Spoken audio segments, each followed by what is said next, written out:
Senhor Presidente, senhores deputados, Senhora Ministra, o debate que chega agora ao fim é marcado por várias atitudes, mas sobretudo por uma atitude incompreensível para os portugueses de olhar para o lado e esconder um problema tão sério à nossa vida democrática. O Governo, que chamado a um debate destes, não dá um único esclarecimento sobre as incompatibilidades, dizendo apenas que os ministros cumpriram na sua perspectiva a lei. E depois dá-nos meia hora de ensaio sobre a democracia, sobre a sua luta e os fantasmas do presente e do passado. Eu tenho a certeza que muitos dos que assistem aqui hoje a este debate, como os milhares que nos acompanham em casa, eu tenho a certeza que o que esperavam hoje de um governo democrático era que viesse dizer: portugueses, nós falhámos onde não podíamos falhar. Falhámos. Falhámos na transparência que não conseguimos dar a Portugal. Falhámos quando ministros eram os arautos da transparência e foram os primeiros a acontecer, onde aconteceram situações de incompatibilidade. Falhámos porque prometemos mais transparência e menos corrupção. E não conseguimos que haja um dia sequer em que isso não surja aos olhos dos portugueses. Quem acordasse hoje em Portugal e pegasse na capa de um dos nossos matutinos ficaria certamente estupefacto. O Ministro das Finanças investigado em Portugal.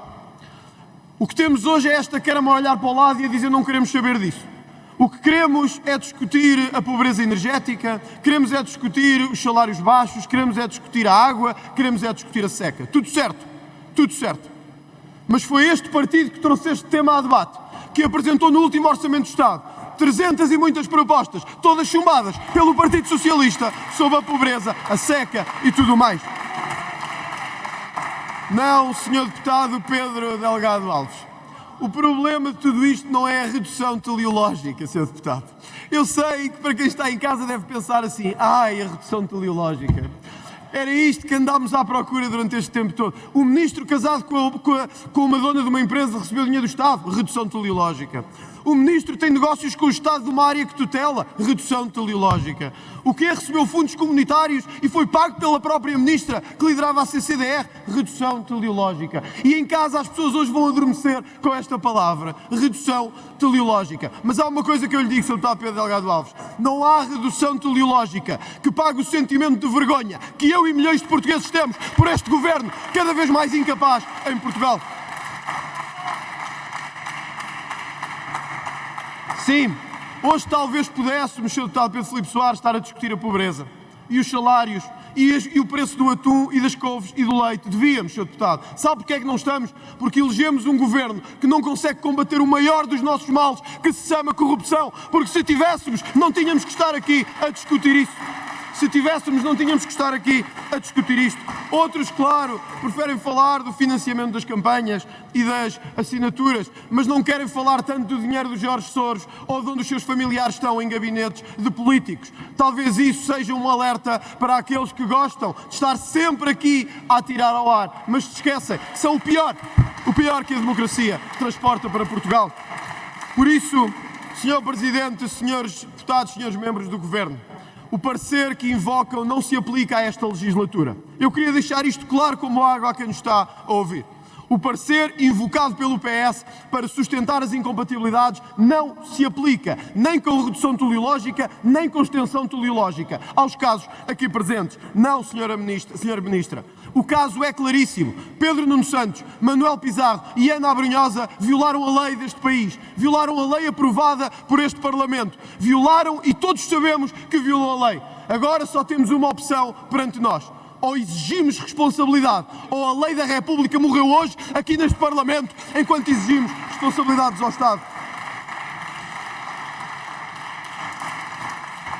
Senhor Presidente e senhores deputados, uma senhora ministra vai dentro de minutos encerrar este debate. E eu tenho a certeza que vai explicar ao país como é que um ministro pode ser sócio-gerente ao mesmo tempo. Já não sem a redução teleológica do Sr. Deputado Pedro Delgado Alves, mas com a abrangência e a capacidade que reconhecemos à Sra. Ministra de explicar como é que o Ministro da Saúde, no dia em que toma posse, pode ser sócio-gerente. Mas também vai explicar como é que uma lei que não se aplica aos negócios com familiares vai poder englobar o de um Ministro que, com o seu pai, tem negócios com o Estado. E talvez consigamos chegar ao fim do debate e talvez nos explique a todos Como é que uma senhora ministra consegue estar casada com alguém que recebe fundos comunitários, tutelando ela a área dos fundos comunitários? Sem conversa, sem Venezuelas e sem Hungrias. É isto que queremos decidir daqui a pouco, senhora ministra. É que explique a Portugal como é que estes casos aconteceram. Sem demagogia, sem a conversa velha dos tanques que um dia chegaram à Avenida da Liberdade, os cravos na mão e a conversa que nos deixa a todos muito sensibilizados, mas que já não diz nada a ninguém lá fora. Portugal está a cair todos os dias no índice da corrupção, que destrói o Estado, mata a confiança e destrói a nossa democracia. Hoje ouvimos falar de Sá Carneiro, ele próprio que dizia que não há democracia sem corrupção. Seus deputados do PSD, da Iniciativa Liberal, seus deputados do Chega, a direita tem o dever de exigir a este governo mais do que palavras, mais do que conversa, mais do que cravos na mão. Tem direito porque eles pagam os impostos que nos sustentam, que pagam os nossos salários e que sustentam aquilo que nós somos hoje. Portugueses, nós temos de exigir responsabilidade a este governo. E se eles insistem na conversa do 25 de Abril, dos fantasmas, do fascismo e do que quiserem, nós vamos exigir a outra conversa. É responsabilidade. Corrupção nunca mais em Portugal.